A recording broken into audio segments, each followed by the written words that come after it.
Greetings, everyone. So here we are back with Dr. James Schaller. This is Band-Aid Lyme, and we are interviewing Dr. Schaller today again on another topic. And this is a very interesting topic, and he is very devoted to this topic because it's so juicy and there's a lot of content here. So this topic is herbs and essential oil treatments for Lyme disease, Babesia, and Bartonella. And the first question we're going to start off with is, why use herbal protocols for these infections? Well, let me start by saying, Valerie, it's always wonderful to see you, and thanks for your kind help with these talks. I think we have to use every single tool that may help the person with Lyme, Babesia, and Bartonella. We do not have the luxury of being narrow. So sometimes people ask me, do you use A or B or C or D? And I just say, yeah, absolutely. All of the above and 5 more things you didn't mention. So there are very reasonable herbal options. Many of them have been around hundreds of years. Some others have been in use thousands of years. Some I've used with my children, my wife, my relatives, myself, my patients, etc. for 29 years. I've been doing this particular stuff. And so I think somebody that says they're a Lyme literate expert needs to know some of the things I'm going to share. They need to do that cold. Now, I finished a book on this topic, and maybe by Christmas or January, it'll be out. It's going to be short, right to the point, not a lot of clutter, not a library book. So that may also be helpful if you really want to go the herbal essential oil route. And so basically you're saying that using herbs are an integral part of what you do in your treatment for your patients. It's not just prescription antibiotics, but it's also in combination with these other herbs that have been used for thousands of years in a variety of different ways for a variety of different things. Now, do you see, so basically then you are seeing positive results in patients by using this type of combination therapy, generally speaking?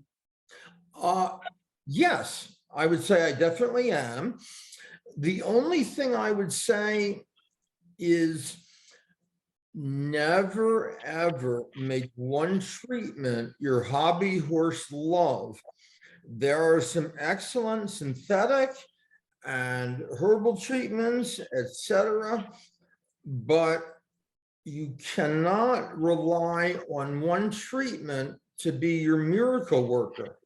You're going to need a number of things. And that's why I think naturopaths and other doctors that are literate with herbs, etc., they don't give one, they give multiple ones. Now, sometimes I wish they would increase the dose, but you can always do that. And the wisdom of doing this is an infection may be resistant to one herb. Really? That herb has 3 more active chemicals. Okay. And you're including 3 more herbs, which each have 1 or 2 powerful killers. So you may be able to defeat one mugger, but you can't defeat 20. And you want 20 herbal killers to go after that infection. So that's interesting. Just one thing about that you said, that some of these infections, I didn't know that some of these infections, these tick-borne infections, can become resistant to essential oils / herbal remedies. Is that what I heard you say? Yeah, thank you. I wasn't clear enough on that.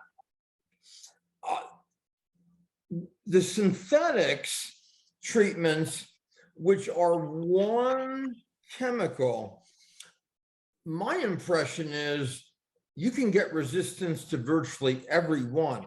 Oh, Not seeing resistance to essential oils. okay. And to be honest with you, I don't recall ever hearing about a resistance to a herb. I think it's going to eventually happen, but it's only going to be resistance to one of the three chemicals that it uses to kill. Hmm. So I think the notion of resistance when you're using aggressive herbal treatments is not an issue right now. Okay. But maybe only in the case of synthetic formulations. Oh, that's a fact.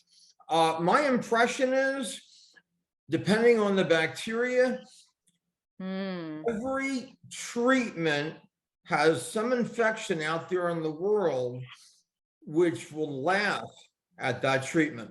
Wow. Okay. So yeah, I don't want to digress too far off of what we kind of the flow we want to go, but that's interesting. I is it because of the synthetic formulations have other fillers or I don't know, other things added that aren't pure? Well, that's very wise.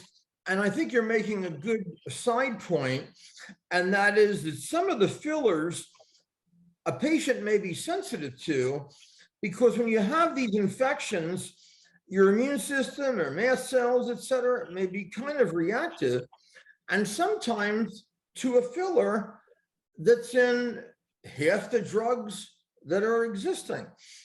But no, in terms of the resistance, the bacteria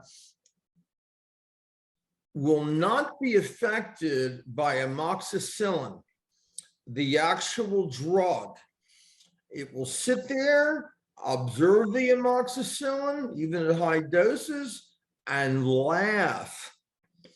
So that's why some infection doctors are a little bit crazy about using antibiotics. And they've got a point. You don't take antibiotics when you have a viral sore throat. That's ridiculous. But in contrast, herbs are never a single chemical acting. They are a number acting. So let me ask you just one example of a synthetic formulation that a person may become immune to the effects based on whatever infection it's treating. Can you give me an example? Maybe like allicin or something like that?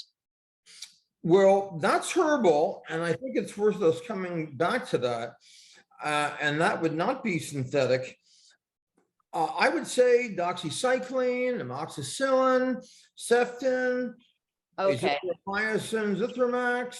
So we're talking about antibiotics, basically, the synthetic. Yes, synthetic big pharma drugs, Okay. which are one chemical that they can patent. Okay. Okay. Somehow I was a little bit confused and I just wanted to clarify that because I thought maybe there were synthetic formulations of herbals, some type of herbal remedies. So I just wanted to make that distinction clear. Sure, thank you. I've never been accused of being confusing, only 4 times a day. Okay. All right. So we do see positive results in your patients. All right. So what are some notable herbs that really help these infections and why? Well, let me hit that in just a second. Okay. I want to give you an example that mentions some very good herbs and how one covers one way of killing and the other wraps up the other way. And you don't need to remember this. So, for example, cat's claw at a very weak concentration will lower Lyme's biofilm, but will have no effect on the Lyme bacteria. Hmm. But if you have banderol, and these two things are often used together, that will kill over 90% of the bacteria, but I don't believe it has any effect on the biofilm. So, and can you repeat banderol? What was that? Yeah. It's a herb. Can you spell that, Dr. Schaller? Yes, ma'am. Banderol.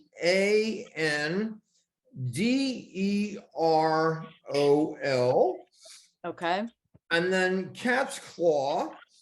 I do provide in the book the Latin name, not to be weird.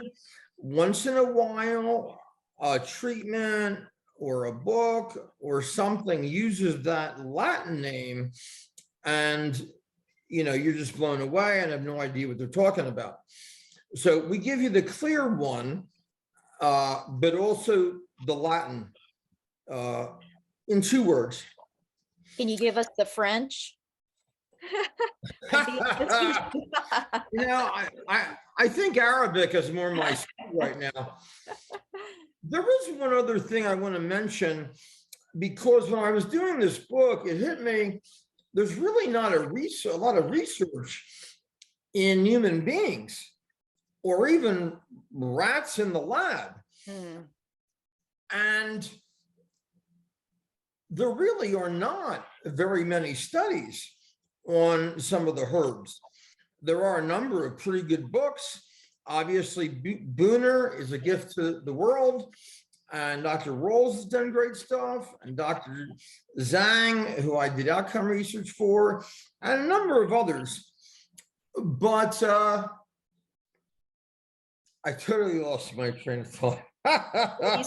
You were saying that there's not necessarily a lot of good research on these herbal protocols, even though a few others have put out books. I mean, I know Booner and Zhang, and then there's the Cowden protocol, correct? Yeah.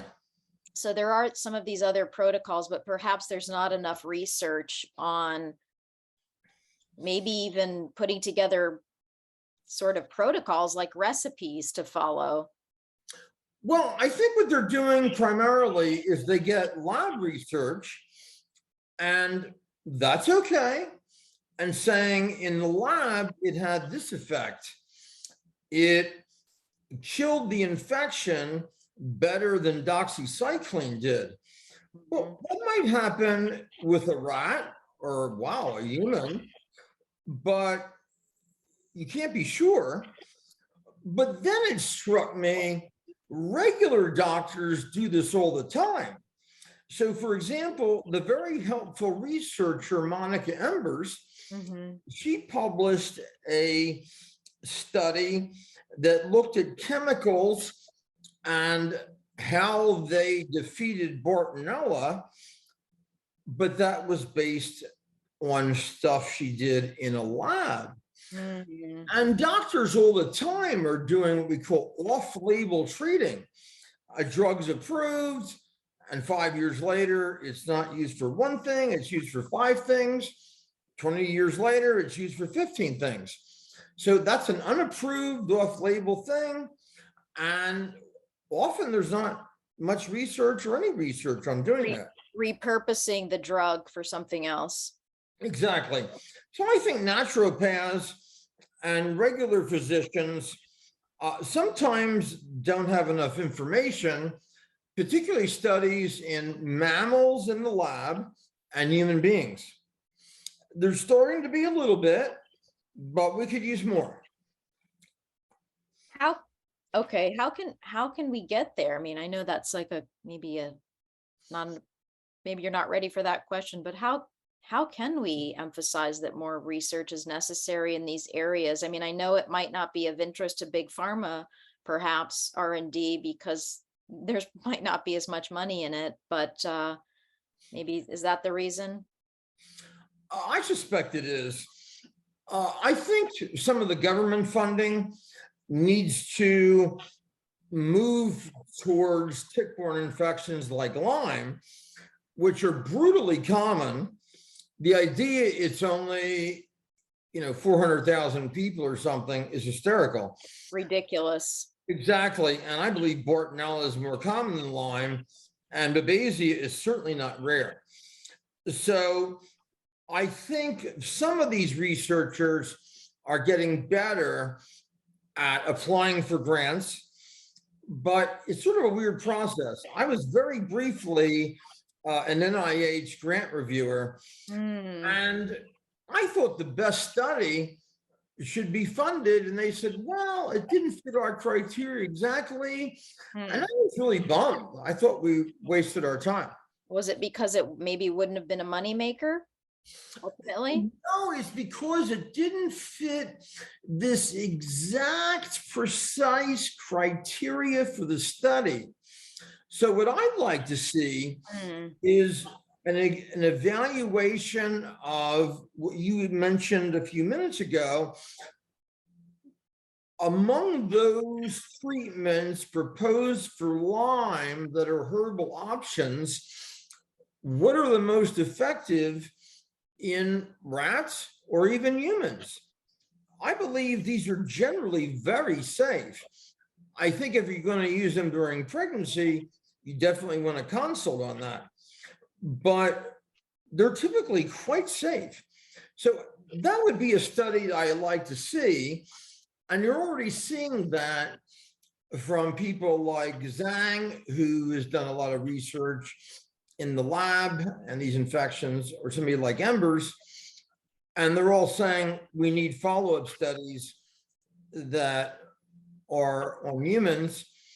So my hope is that the government is going to start getting on the ball with this.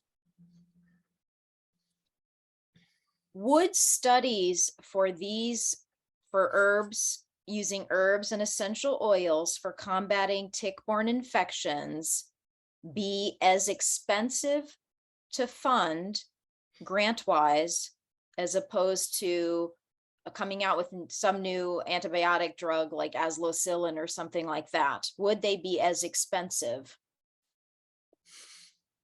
do you think, in I your don't think there would be much difference in cost. Oh, okay. So it's And really, most of these herbs are not expensive.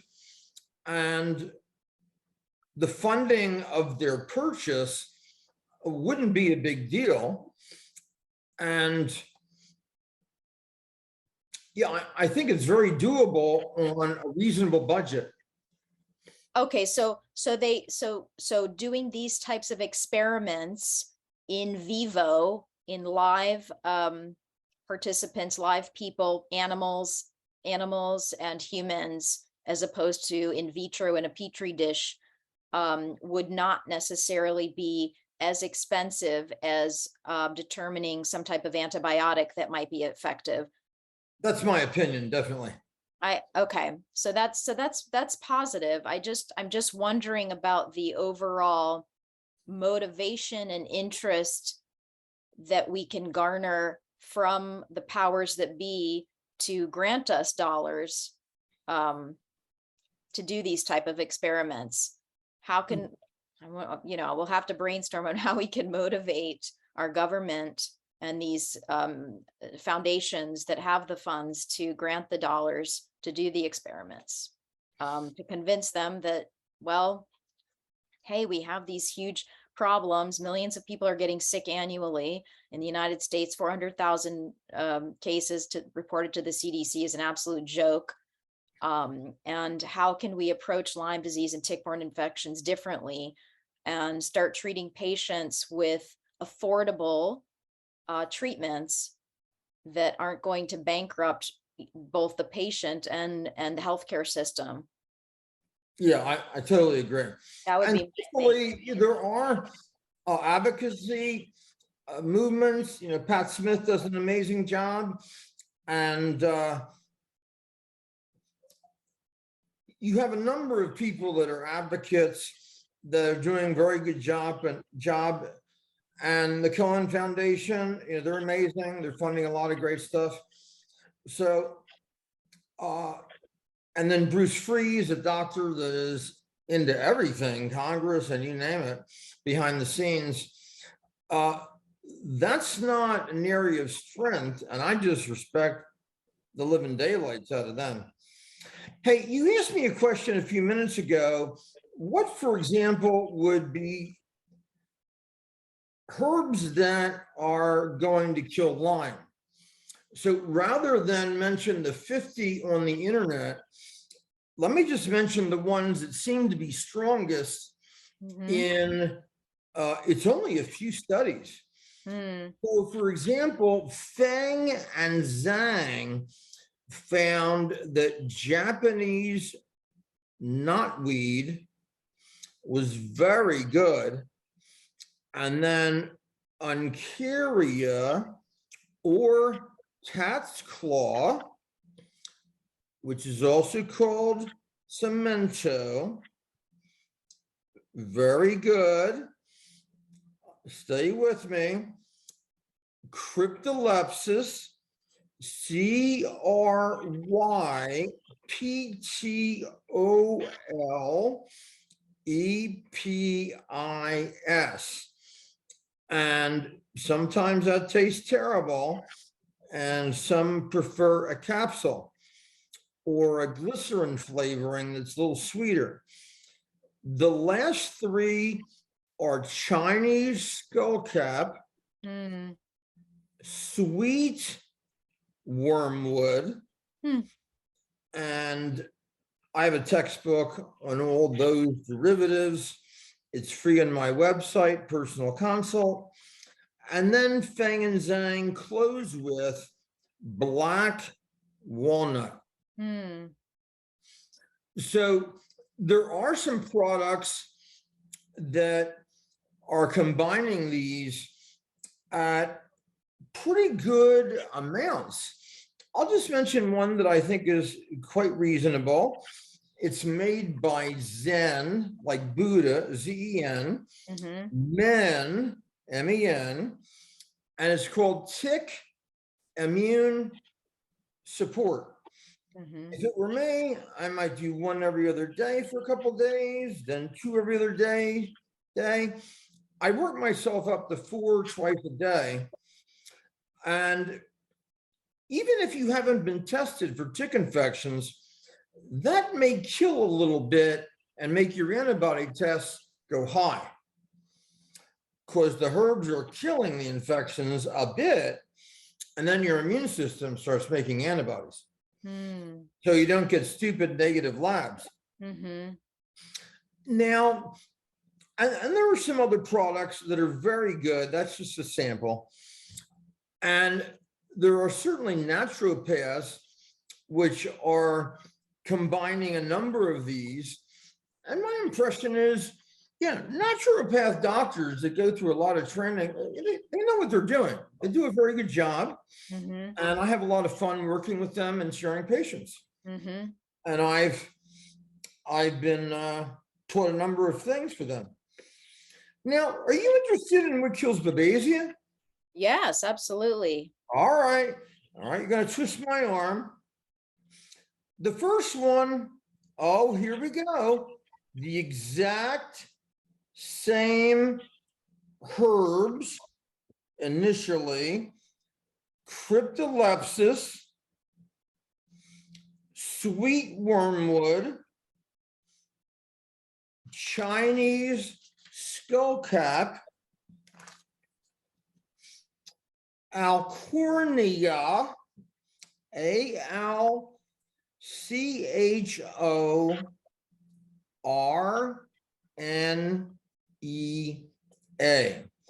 Some of these have a separate name after them, but for our purposes, that'll get you warmed up. And then, oh, here we go again. Japanese knotweed is good against Babesia. Wow. Well, that's excellent. Exactly. Now, because you pushed me and demanded and stomped your feet, I'll also give you the Bartonella ones. I think we're winning the lottery, Dr. Schaller. There you go. I buy 20 tickets every morning with my coffee, and I'm hoping for a big payday. And the first thing I would fund is herbal research on that. Amen to that. There you go. So there is also shows Cryptolepis also kills Bartonella. Mm, Oh, here we go again. Black walnut also kills Bartonella. wow. I Okay. cannot believe I'm saying this. And Mm, Japanese knotweed also kills Bartonella. Now, there are others, and I've done research on others and published on others, but that's just to warm you up. But the conclusion, if you're following this, there are herbs that kill all three of these infections. When I was writing this book, I thought maybe two, and I knew Cryptolepis killed everything and baked your cookies and paid your taxes and mowed the lawn. Cryptolepis did everything. I knew that. But I didn't know that these others were killing all the infections I was concerned with. So let me just remind you of these that kill everything we're talking about. Cryptolepis, and you might want to consider this brand, Return Healthy. I think it also includes the word brand. And then black walnut, and a brand to consider for that is Horbox, HORBAACH,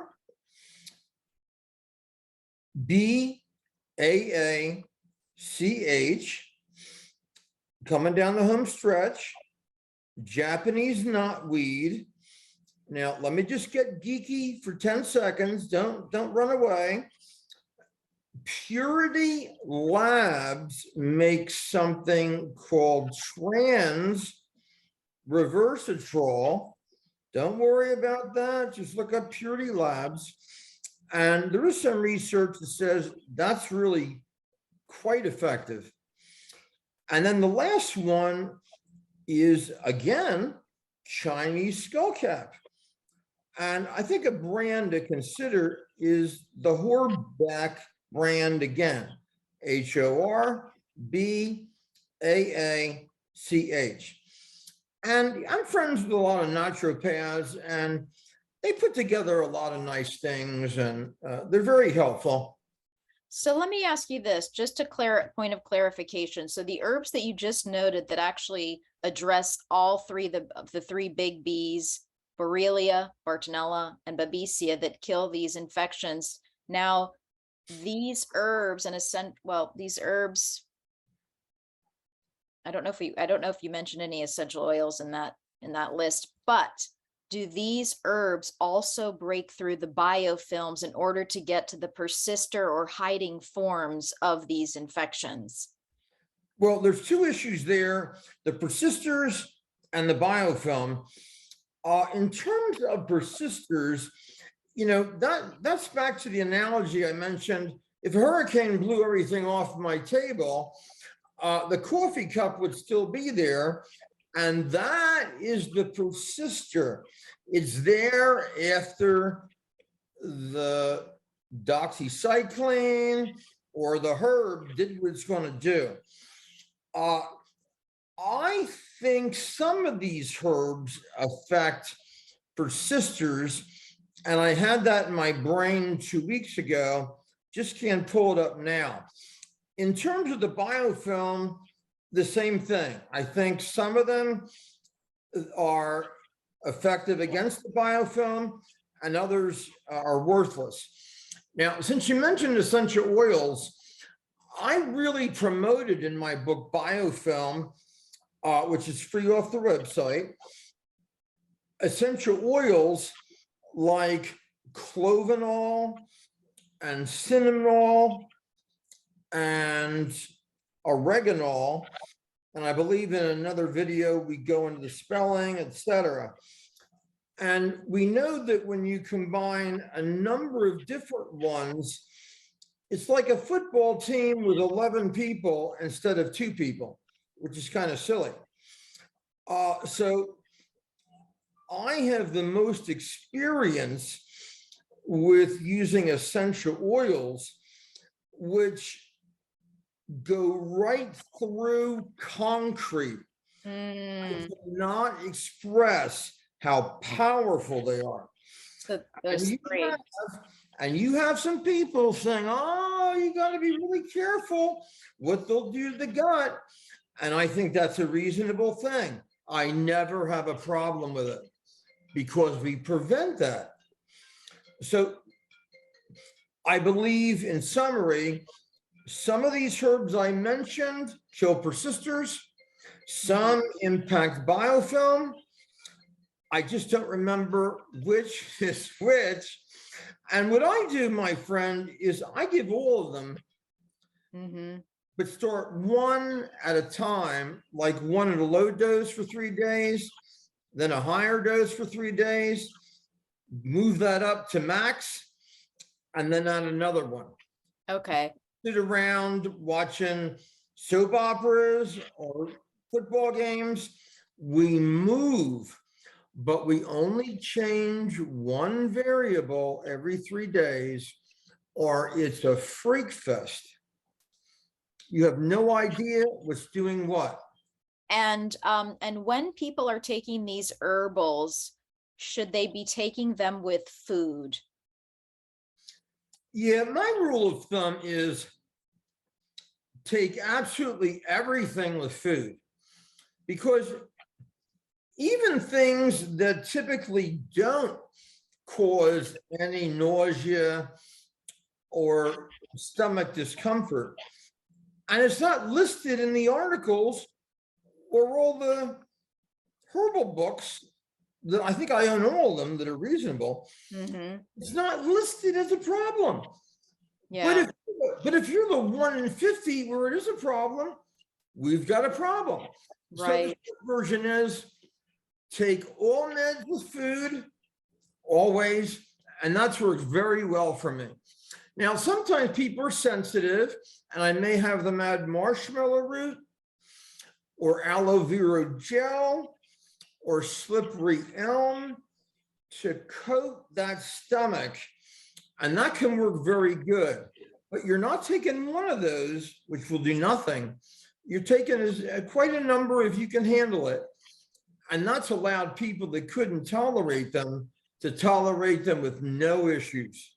And then you would take those like what, a half an hour before or an hour before you take the actual herbs?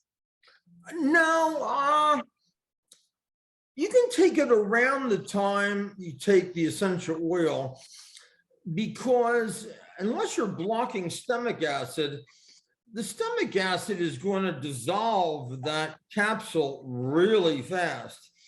So the marshmallow root or slippery elm or aloe vera capsules, not liquid, they're going to be around quite fast. And my impression is the stomach ache doesn't happen in like 30 seconds. It's the essential oil sitting there for 15, 20 minutes and irritating the lining a little bit in some people.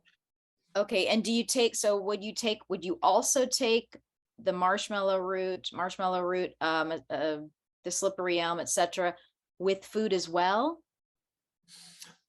Doesn't matter. Oh, it doesn't matter. Doesn't matter. Okay. But actually, that's a better question than I appreciated. Yes, because they're going to take the essential oil with food, then they ought to take those stomach soothing herbs at the same time. Okay. So, good question, and thanks for the clarity. So a little bit of food there with all of them. And then well, not too little. You know, these infections can get into the guts. Freed showed that roughly 2004, biopsied the stomach, small intestine, the colon, and he was finding DNA of tick-borne infections. So what I try and do is make sure if they're only eating a little bit, that sounds kind of guarded against food. And you may need to give them something to calm that stomach down so they have no nausea. Right. Don't want people walking around nauseous 15 hours a day. Yeah, right. That's just being sadistic. Right. Wow. That's good. That's good information, Dr. Schaller. Um, so there is really, bottom line here is that with herbs and essential oil treatments for Lyme disease, Babesia, and Bartonella, and even some of the other infections that come along, maybe Anaplasma or Leakia, et cetera, they are effective against these infections and can hopefully combat them as well. Yeah, I fully support functional medicine docs, integrative medicine docs, naturopaths that are using them for these infections. And, one thing I didn't mention, sometimes these lab studies, they are using the herb like at 1% potency. Hmm. That's like a speck of dust. Hmm. And it has an effect in the lab. So I would extrapolate that to real humans. You just go with what you got. Mm-hmm. And what you want to have when you're treating these infections is you want every tool in your toolbox. Right. And these are more natural tools, so they're less disruptive to maybe the gut biome. That's exactly true. That's Yeah. exactly true. And I've been shocked sometimes that people are taking synthetic antibiotics and they're on maybe one probiotic a day. And no. Two very high quality, 4 a day. I've Mm-hmm. never had a problem that people do that in 29 years. Okay. But This I is don't see the good. same problem with herbs. I don't see that problem. And I think there's research to show you're exactly right. They're nicer to the gut bacteria. Mm-hmm. That's very good news. That's very optimistic. So Dr. Schaller, just in conclusion here, so we've covered a lot of really good information on herbs and essential oils that treat for treatments for Lyme disease, Babesia, and Bartonella, and we've concluded that they are effective. More research likely needs to be done, and hopefully will be done at some point in the future. And that thirdly, you are putting together a book on this, and it will be out within months or so, and it will give some hopeful, good information, informative nuggets of information that can help the patient and even other practitioners and researchers to look at when they're looking at these different types of combination therapies. And Yeah, sort of be rude. yeah. Every word I said is in that book.